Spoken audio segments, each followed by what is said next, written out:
Malam itu hujan turun deras, menyapu jalanan dengan air dan kabut pekat. Darto, seorang sopir ambulans yang sudah berpengalaman, baru saja menerima panggilan dari rumah sakit. Ia diminta mengantar jenazah seorang pria yang tewas mengenaskan akibat terlindas truk tronton di jalur Pantura. Dengan perasaan berat, Darto melajukan ambulansnya ke kamar jenazah. Saat ia tiba, seorang petugas rumah sakit sudah menunggu dengan kantong jenazah yang masih basah oleh darah. "Mas Darto, hati-hati di jalan," katanya. Korban ini tewas dengan tubuh hancur, dan kepalanya nyaris tidak berbentuk, ucap petugas itu dengan nada ngeri. Darto hanya mengangguk dan membantu menaikkan jenazah ke dalam ambulans. Begitu pintu belakang ditutup, ia pun bergegas menjalankan kendaraannya menuju rumah duka, yang berjarak sekitar 50 km dari sana. Saat memasuki jalan sepi di tengah kebun tebu, suasana tiba-tiba berubah. Hujan masih deras, tetapi Darto merasa ada sesuatu yang aneh. Suara sirene ambulans terdengar semakin lemah, seolah ditelan kegelapan malam. Tiba-tiba, kaca spionnya menangkap bayangan di belakang. Ada seseorang duduk di kursi penumpang belakang, tepat di sebelah kantong jenazah. Darto menelan ludah. "Siapa?" gumamnya. Mendadak, lampu dalam mobil berkedip, dan terdengar suara mengerikan, seperti suara gesekan tulang yang patah. Lalu, dengan perlahan, kantong jenazah itu mulai bergerak. "Kenapa aku masih di sini?" Suara serak terdengar dari belakang. Darto langsung menginjak rem, membuat ambulans berhenti mendadak di tengah jalan. Dengan tangan gemetar, ia menoleh ke belakang.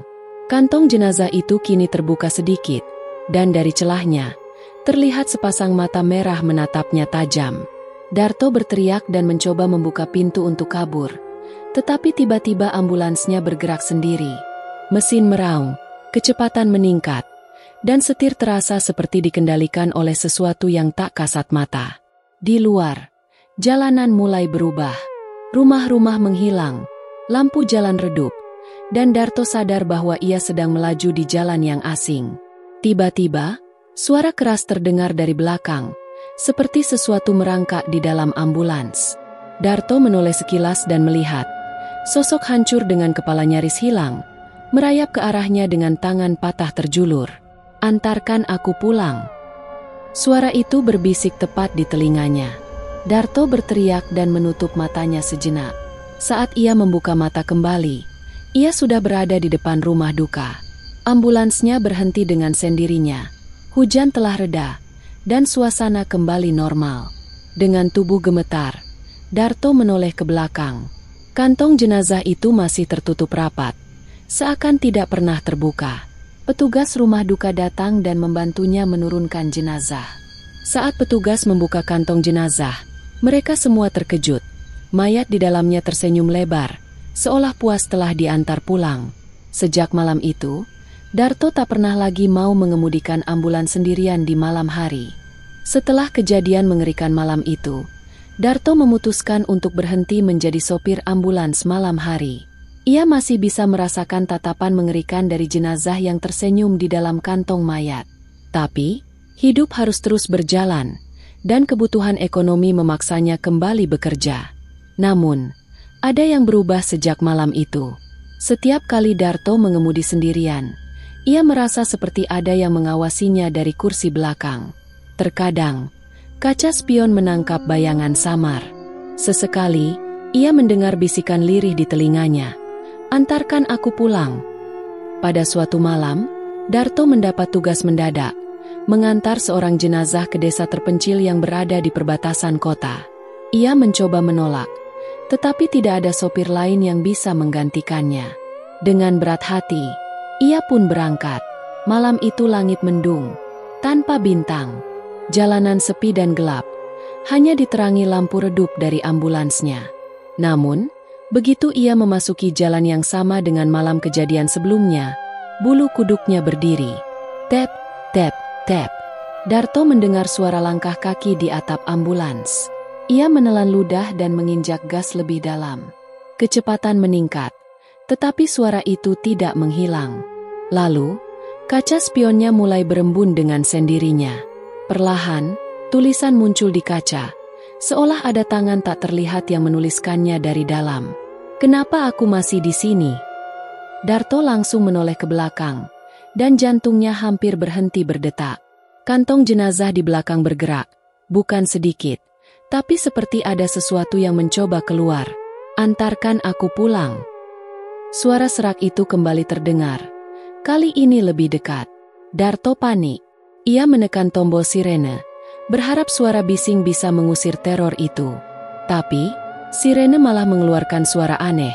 Bukan suara khas ambulans, melainkan suara rintihan kesakitan.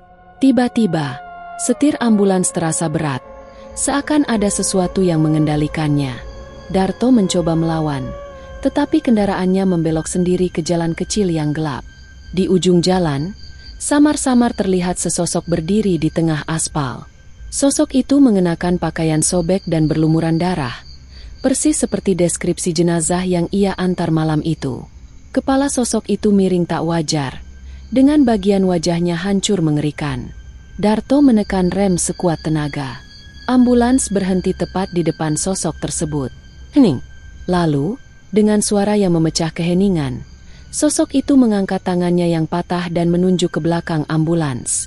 Darto gemetar, tapi rasa penasaran membuatnya menoleh. Saat ia membuka pintu belakang ambulans, sesuatu yang lebih mengerikan menantinya. Jenazah dalam kantong mayat itu sudah tidak ada.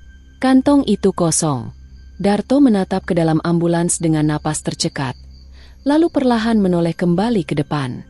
Sosok hancur tadi sudah berdiri tepat di samping jendela sopir, menempelkan wajahnya yang rusak di kaca. "Aku sudah di sini," bisiknya dengan suara yang membuat darah Darto membeku. Darto menjerit dan tak sadarkan diri. Keesokan paginya, warga menemukan ambulans Darto terparkir di pinggir jalan kecil itu, dengan mesin masih menyala. Darto sendiri ditemukan dalam keadaan pingsan, dengan ekspresi ketakutan di wajahnya. Anehnya, jenazah yang seharusnya ia antar tidak pernah ditemukan. Tidak ada jejak, tidak ada kantong jenazah, tidak ada bukti bahwa mayat itu pernah ada di ambulans. Sejak saat itu, Darto berhenti menjadi sopir ambulans. Ia meninggalkan pekerjaannya dan memilih bekerja di bengkel. Namun, sampai hari ini, ia masih dihantui satu pertanyaan yang terus menggema di pikirannya. Siapa yang sebenarnya ia antar malam itu? Sejak malam mengerikan itu, Darto berusaha menjalani hidup normal dengan bekerja di bengkel kecil milik temannya. Ia tak mau lagi berurusan dengan ambulans atau jenazah. Namun, teror itu belum selesai. Setiap malam, Darto sering terbangun dengan napas tersengal. Mimpi buruknya selalu sama. Ia berada di dalam ambulans, menyetir di jalan gelap, dan suara serak itu berbisik di telinganya. "Antarkan aku pulang."